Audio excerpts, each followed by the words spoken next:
sources say Prime Minister Modi has called for an all-party meeting on Jammu and Kashmir on Thursday. The centre may discuss restoration of statehood and other important issues concerning the Union territory. This is the first major outreach by the Prime Minister to try and end the political impasse over the scrapping of Article 370 back in 2019. Now, this is interesting because yesterday the Home Minister had held an important meet. Let's go right across to our reporters tracking every detail of this important story. We have Neeta Sharma joining us from the national capital. Nazir Masoodi also live with us at the moment. Neeta, if I can come to you first. The Prime Minister has called for this all-important meeting, and this is coming importantly a day after the Home Minister chaired an important meeting. Absolutely, Rishika. You know, what we are learning is that the Prime Minister has indeed called for an all-party meeting of all parties of Jammu and Kashmir, and an invite is going to be extended to National Conference, PDP, Apni Party, and even smaller parties.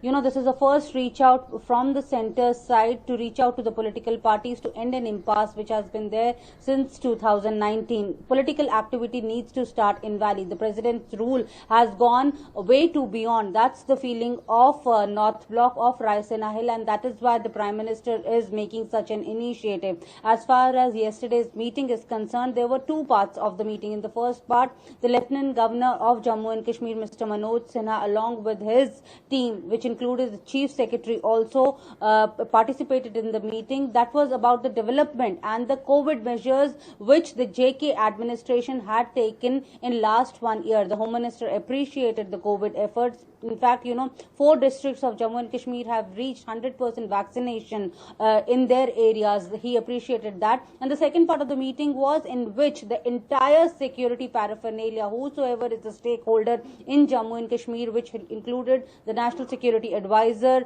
the DIB, the Secretary Raw, Mr. Samant Goel, also CRPF DG, all of them participated, in which everything was discussed, including the Amarnath Yatra. I need to point out here, Rishika, that the Amarnath Yatra has to start from June 28th, and in all likelihood, go-ahead is not going to be given to the Amarnath Yatra. When I spoke to the Lieutenant Governor himself yesterday, he categorically said कि लोगों की जान बचाना ज़्यादा ज़रूरी है rather than the yatra. Rishika? Right.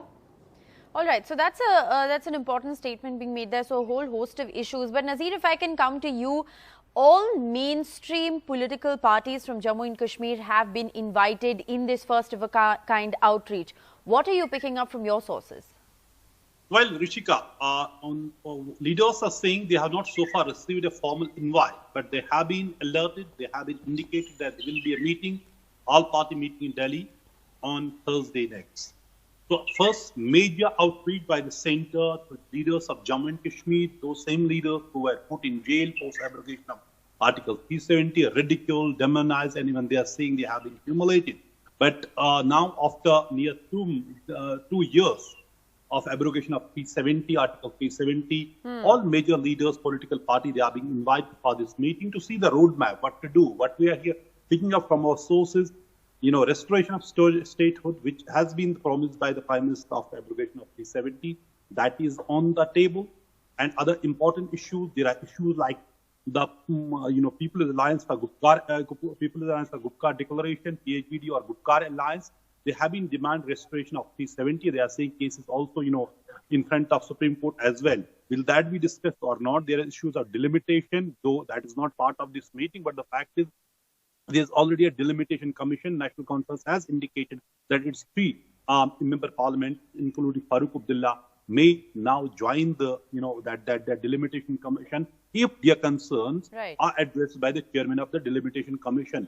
This is the major, outreach by the centre to end impasse in Jammu and Kashmir. What are the factors? What are the reasons? There are so many reasons. But the first sign of a major peace in Jammu and Kashmir was in February, when India and Pakistan armies declared ceasefire along the line of control, which indicate that something bigger on the political front may also follow. And we are now hearing this major meeting, all-party meeting on Jammu and Kashmir. All right, so well, a whole host of issues there. We will continue to keep a very close watch on all those developments. Neeta Sharma, Nazir Masoodi, appreciate you for joining us this morning. We'll keep coming back to you for more updates.